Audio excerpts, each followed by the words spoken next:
Paradix and Daedalus. This story is about Daedalus, the same one from the story of Icarus. After Icarus's death, Daedalus meets a rival to his engineering, a young boy named Paradix. Daedalus is afraid that Paradix will become a better inventor than him, so he takes matters into his own hands. Remember that Daedalus is depressed and not in a right state of mind at this time in his life.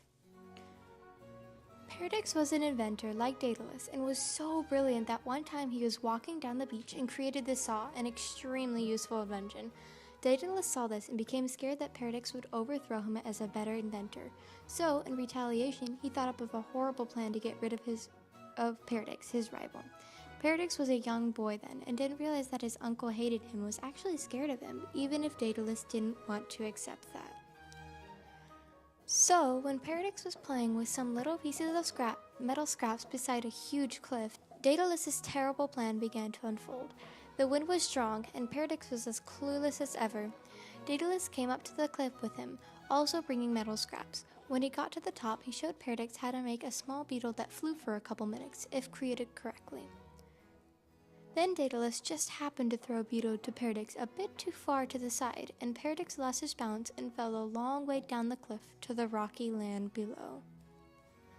Now Athena, the goddess of wisdom, victory of war, whose symbol was an owl, loved those who are creative and clever. Right before Paradix hit the ground, she turned him into a small bird, the partridge.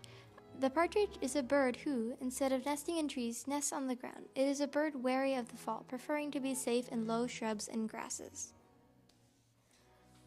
Athena was also very angry at Daedalus. She would have killed him, but then again, she favored inventors and the creative, so she left him with a burning reminder, a tattoo burned into his hand, a picture of a bird, the partridge. Daedalus was always reminded of his attempted murder of Paradix, and even though Paradix was still living, he felt as though he had actually killed him.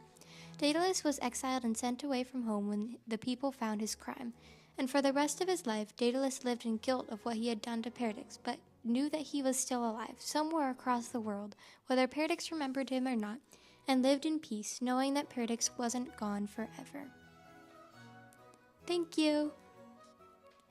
I got this story from a Percy Jackson book written by Rick Riordan, The Battle of the Labyrinth. Thanks to my sister Phoebe for letting me use her sketchbook. Also, before I was going to do a Minecraft video, but the headset wasn't working, and thanks to my mom for convincing me to do this instead. Thanks to my dad for helping me film and get this all put together. Thank you!